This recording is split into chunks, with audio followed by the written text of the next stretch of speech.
Assalamualaikum warahmatullahi wabarakatuh. Kami dari kelompok 9A ingin mempresentasikan mengenai pertemuan ke-13. Perkenalkan, nama saya Nilam Cahya, saya di sini selaku moderator. Bisa di next? Baik, di sini ada rekan-rekan saya, ada Adila Putri Hanita, Regina Trigunanti, saya sendiri Nilam Cahya, Wafik Aziza. Next. Selanjutnya bisa dijelaskan oleh rekan saya. Terima kasih. Terima kasih, Nilam.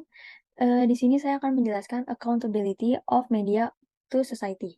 Pengaturan akuntabilitas harus memenuhi 3 tujuan umum yang tidak mudah untuk diselaraskan. Persyaratan yang paling umum adalah bahwa akuntabilitas itu sendiri harus benar-benar melindungi dan mendorong kebebasan media. Tujuan kedua adalah mencegah atau membatasi dampak buruk yang mungkin ditimbulkan oleh media. Ketiga, akuntabilitas harus menghasilkan manfaat positif dari media hingga masyarakat. Secara umum, krisis akuntabilitas mungkin dibesar-besarkan dan disalahartikan. Terlalu mudah untuk menyalahkan media atas keburukan masyarakat dan bahkan keburukan media itu sendiri. Sulit untuk melepaskan diri dari kenyataan bahwa media pada umumnya mengikuti selera dan kepentingan halayaknya serta kebutuhan narasumber dan kliennya, termasuk politisi dan pemerintah yang seharusnya menjaga kepentingan publik. Was afraid of infotainment. Dalam deskripsi beberapa bentuk jurnalisme populer ini, benar-benar mengasumsikan sejenis jurnalisme politik dengan para ahli, wacana yang cerdas dan dapat dipahami berdasarkan pertukaran argumen dan orang-orang yang mendengarkan satu sama lain, dan yang ditempatkan dalam konteks dengan konteks yang relevan, yang sampai pada kesimpulan semacam jurnalisme yang nyaris tidak ada, dan jika memang demikian, hanya menarik khalayak yang biasanya terbatas pada orang-orang yang sudah mengetahuinya. Di sisi lain, perpaduan antara hiburan dan peningkatan kesadaran yang dapat ditemukan di beberapa acara bincang-bincang dapat membangun kembali popularitas dalam politik. Dalam keadaan seperti ini, karakteristik pribadi politisi bukanlah elemen yang tidak penting dan tidak rasional dalam pemilihan dan evaluasi politik. Personalisasi juga dapat menjadi strategi penting untuk memahami informasi politik dan menempatkan isu-isu sosial dalam perspektif pribadi. Selanjutnya boleh dibacakan oleh rekan saya. Baik, terima kasih Egi. Selanjutnya ada Political Communication System or Change a Response to Key Brands. Perubahan dalam komunikasi politik, terutama dalam konteks media massa dan dampaknya terhadap genre media yang berfokus pada memberikan informasi untuk menghibur. Selanjutnya ada konsep infotainment. Kisbrand membahas konsep infotainment yang muncul pada penyampaian informasi politik dengan unsur hiburan. Kehadiran mengapa infotainment muncul? Infotainment muncul sebagai respon terhadap persaingan dalam media multisaluran, tekanan keuangan pada media, dan perubahan dalam cara masyarakat mendekati politik. Respon terhadap infotainment beras memberikan 3 kontribusi penting terkait bagaimana menanggapi infotainment. Studi akademis tentang infotainment cenderung menganalisis tren konten media, perlu upaya sistematis untuk meneliti tanggapan audiens terhadap berbagai format infotainment.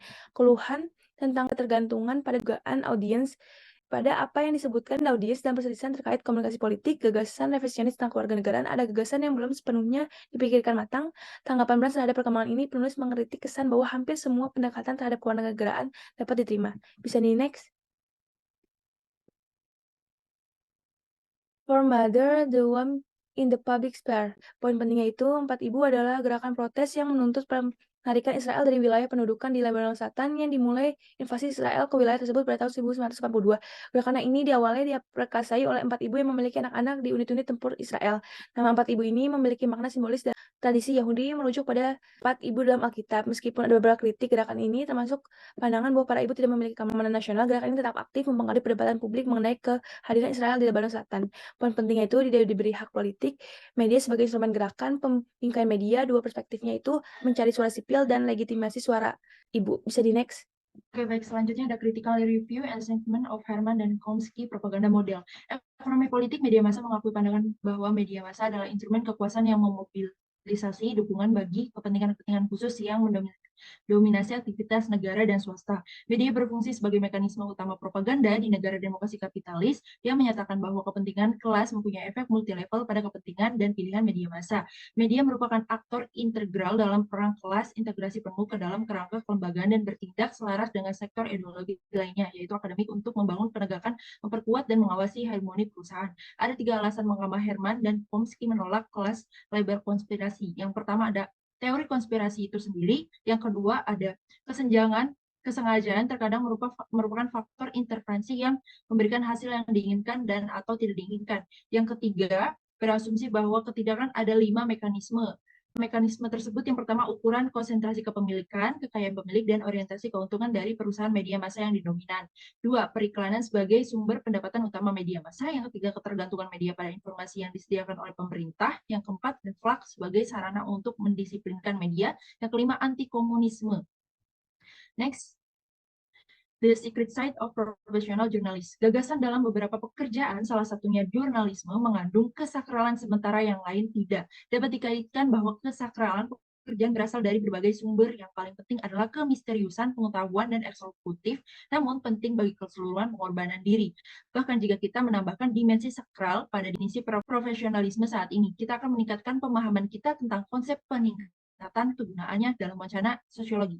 Bisa dilanjut oleh rekan saya. Oke, selanjutnya yaitu Telling Story Sociology, Journalism, and the Informed Citizen.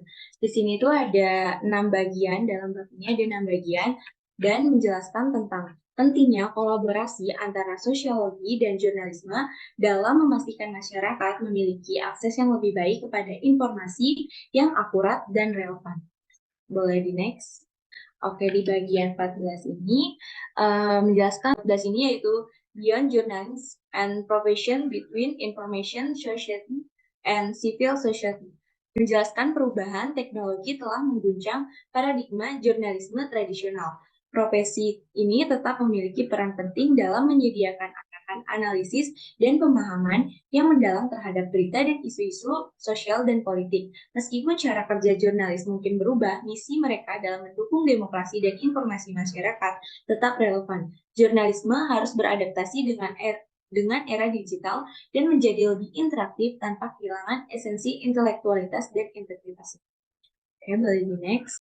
Iya, jadi ini studi kasus yang kelompok kami ambil, yaitu frame tanggung jawab pemerintah dalam berita tentang cemaran obat sirup dan kasus gagal ginjal akut pada anak. Di tengah merebaknya kasus gagal ginjal akut, Menkes mengumumkan terdapat 102 obat sirup yang dikonsumsi oleh pasien gagal ginjal akut pada 21 Oktober 2022. Selanjutnya, Kemenkes mengambil sampel dari obat-obatan tersebut. Hasilnya, Menkes menemukan cemaran berbahaya dalam obat-obatan sirup. Cemaran itu berupa pelarut tambahan dalam dosis tinggi, yaitu senyawa polyethylene glycol, ethylene glycol, dan diethylene glycol. Berdasarkan temuan itu, Kemenkes memberikan instruksi untuk tidak mengonsumsi obat sirup untuk sementara agar tenaga kesehatan tidak meresepkan serta menjual obat sirup kepada masyarakat. Instruksi itu tertuang dalam surat edaran nomor berikut tentang kewajiban penyelidikan epidemiologi dan pelaporan kasus gangguan ginjal akut atipikal pada anak. Jadi, kaitan pokok bahasan khusus dan kasus yang diangkat dalam bab ini, Telling Story Sociology, Journalism, and the Informed Citizen. Pada bagian Telling Stories, News Media and Social Policy, ini menjelaskan pentingnya media yang bertanggung jawab dalam menyajikan informasi yang akurat dan seimbang agar masyarakat dapat membuat keputusan yang informasi dan berdasarkan pemahaman yang tepat tentang masalah-masalah sosial dan kebijakan.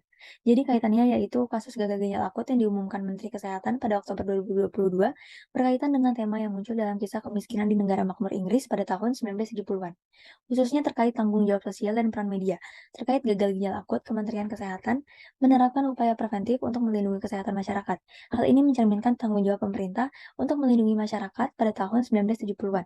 Kepedulian serupa terhadap tanggung jawab sosial terhadap masyarakat miskin terwujud dalam kebijakan sosial di Inggris. Media juga berperan penting dalam memberikan informasi kepada masyarakat dan membentuk opini masyarakat tentang masalah kesehatan, seperti peran media dalam konteksnya, tentang kemiskinan dan kesejahteraan pada tahun 1970-an. Menghindari stigma pasien dalam konteks gagal ginjal akut juga mencerminkan stigma sosial yang mungkin timbul terkait kemiskinan saat itu. Kedua kasus tersebut menyoroti tanggung jawab media untuk memberikan informasi akurat yang membantu masyarakat membuat keputusan yang tepat mengenai isu-isu sosial dan politik. Selanjutnya boleh dibacakan oleh rekan saya. Oke, untuk kesimpulan, media massa diasumsikan merupakan arteri penting yang melalui informasi yang merupakan darah kehidupan demokrasi kita, mengalir antara penguasa dan rakyatnya. Mereka yang berkuasa mengawasi suasana hati masyarakat dengan membaca halaman depan dan berita utama, sedangkan bagi masyarakat luas, media menyediakan informasi politik, kaya dan beragam, kita membaca dan mengamati lalu mempertimbangkan secara bijaksana, sebagai alternatif yang diberikan kepada kita sebelumnya mengambil kesimpulan dan memiliki dengan bijak. Jika jurnalisme adalah draft pertama sejarah, maka kita semua mengambil bagian dalam ritual penyuntingan naskah akhir yang sudah dipoles. Media menyediakan supermarket ide-ide yang bisa kita jelajahi dengan bebas sebelum mendekati waktu check out pemilu.